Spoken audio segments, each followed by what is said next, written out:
Vibrant city is gone, it's now vibrant Invercargill, and the city is about to have a big kick up the back streets, well, up the main streets. What do you think of it all?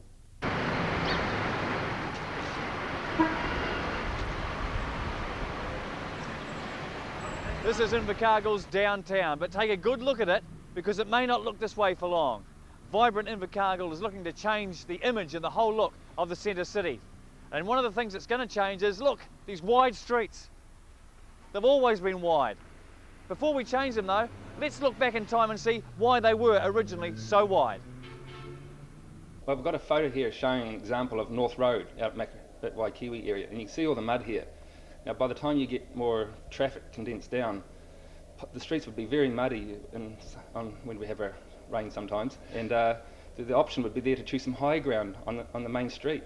Also the larger horse and carts and whatnot would take quite a bit of area to turn around, and in the 1913, when the trams were operating, the horses could have been a bit spooky to keep away from the trams, so there's nothing worse than having a horse coming through your shop window being spooked by a tram. But it was probably just a combination of time, and we didn't change. We had the wide streets at the start, and they've just stuck with that philosophy of having wide streets right through. The new focus for our main streets is to put a more emphasis on our shoppers and our pedestrians in our main streets, and we want to do that by reducing the speed of our traffic and the number of lanes people have to cross across D Street and across Tay Street. It's a marathon getting across there, so what's going to be different? What we're going to be doing is there's going to be a slight kink in D Street, and we're going to reduce the number of lanes to cross from the current 7 to 4 in our sort of prime retail areas. The pedestrians are also going to be at footpath level, not highway level, so that they can actually see the traffic. It makes them safer, they're more aware of the traffic that's coming, and they can be seen by the traffic. It will also slow other cars and things down. Unmistakably Wagner Place. I mean, I've had some fun lunches here with the family and some big concerts as well, but I wonder what it was originally used for. Well, Wagner Place never existed. We had S Street was where Wagner Place is now, and we had two buildings. We had the Norwich building on the right hand side, facing west that is, and we had the Athenaeum, where we had commercial sites underneath the Athenaeum, and our focal point back then was the Bandratanga Square, which is outside the post office. Now this is just along from where the Wagner Place is now, and there's an aerial photograph here which shows the site locations, and you sort of get an idea of the setup. But great activities used to happen outside this post office square, and we have examples of Mayfairs, royal visits, troopers returning, everything that was civic was held out in the square.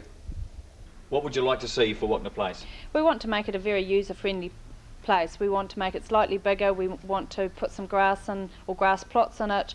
We want to simplify it. We want to paint it for a start, seems to be a major comment, so that we've actually got a focus in our centre city where people can stage events, from big national events like currently the National Young Farmer of the Year event, to having a band, to providing just general street entertainment, and then people are able to filter out and do some shopping or go and buy a coffee or do whatever. We currently haven't got a place that we can all get together and, you know, celebrate something, you know, a sweet event, whatever.